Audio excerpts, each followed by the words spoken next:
আমি ছোট ছিলাম, তখন আমার 11 বছর ছিল। 11 বছর বয়সে 2 মাস প্রেম করে তারপরে বিয়ে বসে এই মেয়ে, 13 বছরে সন্তান হয়।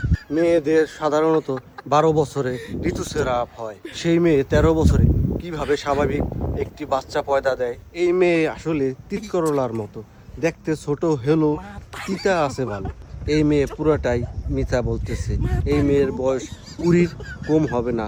এই মেয়ের বয়স আছে 20, যেটা তার স্বামীর মুখে শোনা। আছে 20 বছর, তো ওই জায়গায় দিছে ওরা 13 বছরের। এই মেয়ে আমাদের বাঙালিদের নিয়ে করছে সিনিমিনি খেলা।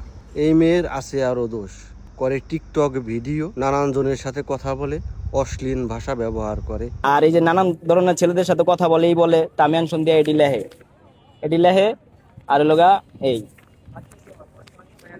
এই যে এটা হলো জানি না কোন ছেলে, নানান আরও করে স্বামীর বন্ধুর সাথে পরকীয়া। বাচ্চা নিয়ে এসে আমার কাছে চলে আসবে, আমাকে ভালো লাগে, ঠিক আছে।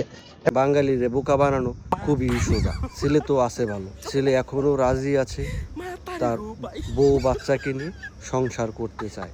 আর একটা কথা জানিয়ে রাখি, এই মেয়ের মা কিন্তু বিদেশে থাকে। এই মেয়ের বাপেও কিন্তু 12 ঘাটের জল খায়। এর বাবাকে বলে তোমার মেয়ে টিকটক করে, অন্যের সাথে খারাপ ভাষায় কথা বলে।